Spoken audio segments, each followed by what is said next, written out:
Assalamualaikum warahmatullahi wabarakatuh. Alhamdulillahirabbil alamin. Wassalatu wassalamu ala asyrafil mursalin wa ala alihi wa sahbihi ajmain. Wa ba'du. Sekalian, syukur alhamdulillah senantiasa kita panjatkan kepada Allah Subhanahu wa taala. Oleh karena saat ini kita dalam keadaan sehat walafiat untuk menjalankan kehidupan ini. Adapun kultum yang ingin saya sampaikan adalah pentingnya membaca ayat-ayat suci Al-Quran, apalagi di bulan Ramadan ini.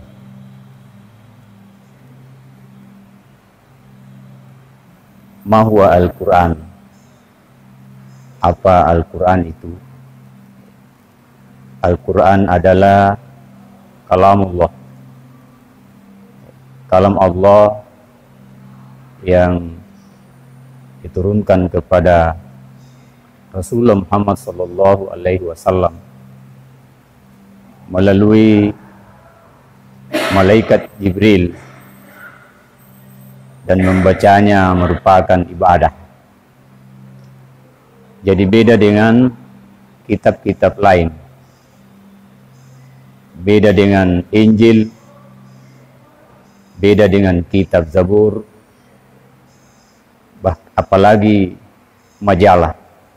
Kalau Quran membacanya adalah merupakan ibadah. Bahkan dalam hadis Rasulullah Muhammad SAW dijelaskan, al-mahirul Quran ma'asyafaratil kiramil barar. Orang yang mahir membaca Al-Quran nanti di hari kiamat akan dimasukkan ke dalam surga bersama para nabi dan para rasul yang mulia. Dan orang yang membacanya tapi masih tersendat-sendat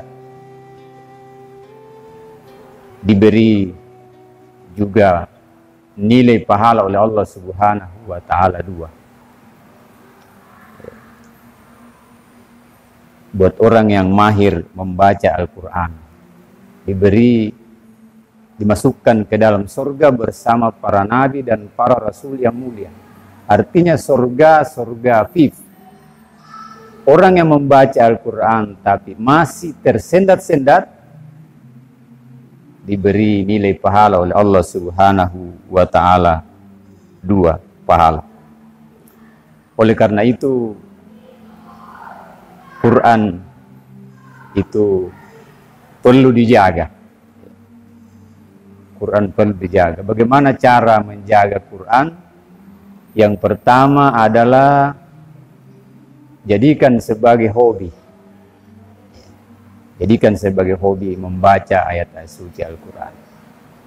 Walaupun saat ini jadi tantangan besar. Kalau pemuda ditanya, apa hobi kita?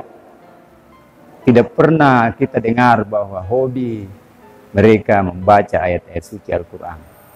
Tapi yang banyak adalah hobinya menyanyi, hobinya olahraga.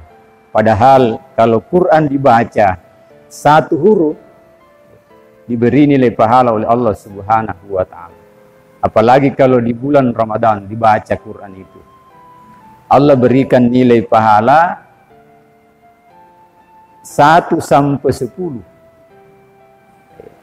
10 dijadikan lagi sampai dilipat gandakan 700 kali lipat. Kalau Quran dibaca.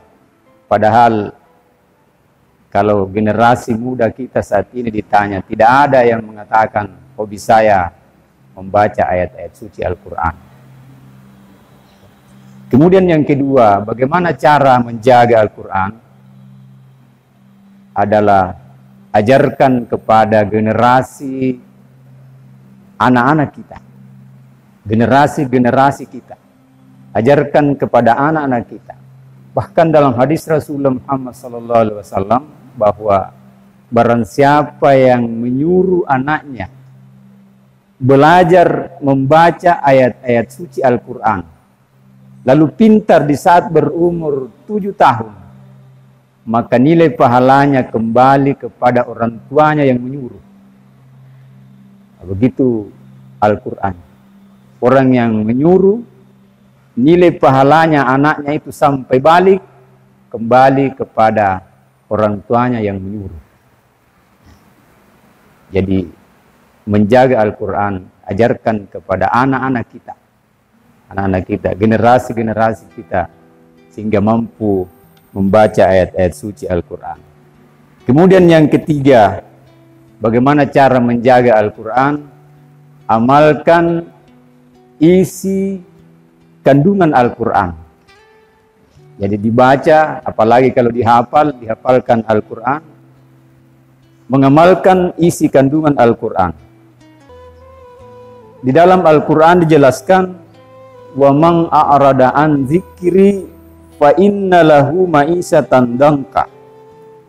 Barang siapa yang membelakangi Al-Quran, artinya perintah tidak mau dilakukan, larangan dilakukan, fa inna lahu ma'isatan danka, maka nanti hidupnya dijadikan sempit. Hidupnya dijadikan sempit oleh Allah Subhanahu wa taala. Wa nahsyuruhu yaumal qiyamah. Dan nanti di hari kiamat itu dijadikan buta. A'ma. Jadikan buta. Buta matanya dan buta juga hatinya. Qala rabbi lima khasartani wa qad kunta basira. Lalu dia mengatakan, ya Allah, kenapa saya dijadikan dalam keadaan buta? Kenapa saya dijadikan dalam keadaan buta? Padahal dulu waktu hidup di muka bumi ini, penglihatan saya bagus sekali. Kenapa saya dijadikan dalam keadaan buta? Apa kata Allah? Begitulah kamu dulu lupa akan ayat-ayat Allah. Dulu kamu lupa ayat-ayat Allah. Sekarang saatnya engkau juga dilupakan oleh Allah Subhanahu wa ta'ala. Begitu pentingnya membaca ayat-ayat suci Al-Quran. Membacanya merupakan ibadah, apalagi kalau diamalkan isi kandungan Al-Quran. Insya Allah tempatnya nanti, janji Allah adalah surga Jannatun Naim. Demikian kultum saya sampaikan. Semoga Allah Subhanahu wa ta'ala memberkati kita, apalagi di bulan Ramadan ini. Demikian, assalamualaikum warahmatullahi wabarakatuh.